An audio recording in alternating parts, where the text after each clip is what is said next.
Since 2020, quarantine protocols in the Philippines have been restricting the number of people allowed in various places, including the workplace. This restriction has led companies to enforce work from home, an arrangement that is often referred to interchangeably with remote work. According to Inc., an American business media magazine, it requires a different set of abilities and skills like time management, communication, and focus, especially when you don't report to the office every day. Being able to do remote work is about creating your own work environment that is tailor-fit to your productivity. This is what they call the non-traditional office. As long as there is access to a high-speed internet connection, you can work anywhere if you also have the right materials and you're comfortable in your environment.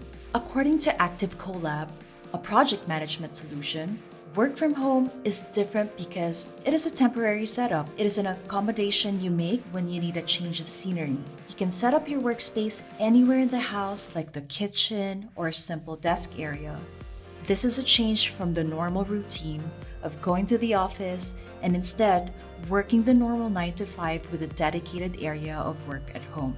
Both have flexible schedules and are able to make arrangements in order to make accommodations for an individual to work in their ideal environment. Due to the circumstance of the pandemic, we were subjected to the work from home setup under the assumption that it would still be safe to go to the office. These kinds of arrangements already highlight that working remotely and working from home are completely different aspects. However, due to the regulations of lockdown, there are people who opt to work remotely or work from home.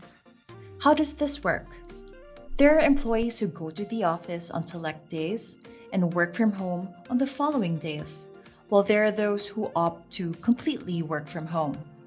According to Remote Year, a global platform for remote working and learning, remote work gives employees the freedom to choose where they work from. In turn, this allows them a more flexible lifestyle, possibly healthier workspace, and potentially more drive for the job. This work arrangement also benefits the employers, as productivity tends to increase. Not only that, employers also get to cut overhead costs. However, TwinGate, a virtual private network provider, reports some statistical downsides to remote work. In the context of the pandemic, a survey of 1,000 remote employees revealed that 45% are attending more meetings and 40% expressed mental exhaustion from all the video calls. Another concern is the lack of cybersecurity that comes from not working in an office, with 1 in 10 employees reporting they've experienced being hacked during video calls for remote work. Forbes magazine cites Vanessa Tierney of Abodu, a data-driven skills matching platform, to conclude that the advantages of remote work outweigh the disadvantages.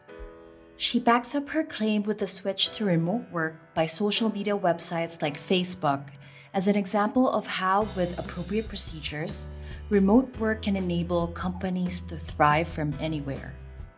According to Active Collab, working from home has its own set of benefits, like saving money.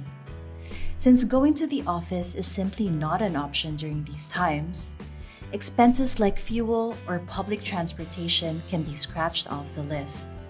And for parents, paying for childcare will be unnecessary since you can work and take care of your children at the same time. Working from home gives you a sense of independence, and this gives us opportunities to organize our working days the best way it suits our preferences. And we're able to give more focus on our tasks since we're not surrounded by our coworkers. But there are downsides to this kind of setup, like isolation. There are individuals who work better when they are around other people they can interact with and collaborate. This kind of setup limits physical interaction with coworkers and could be remedied by having get-togethers with close family and friends or to organize team events. Additionally, People who work from home are at risk of overworking because there is no distinction between office hours and personal hours, which can lead to exhaustion or, in other cases, burnout. The World Economic Forum anticipates that remote work will persevere, but in hybrid forms. About a fifth of the workforce in advanced economies can work just as effectively with remote work. However, remote work can exacerbate inequalities, especially between the minority who benefit from remote work and those with jobs that cannot be done remotely. However, the Society of Human Resource Management suggests that we must encourage employers to make their employees' safety and health their top priority. With this, the option to work from home must be made available to those who would want this kind of setup. It is important for employers to listen to feedback from their employees in order to make the necessary changes needed for growth and productivity. And with cases on the rise, it is important to put premium in ensuring that every employee is far from the risks of contracting the virus.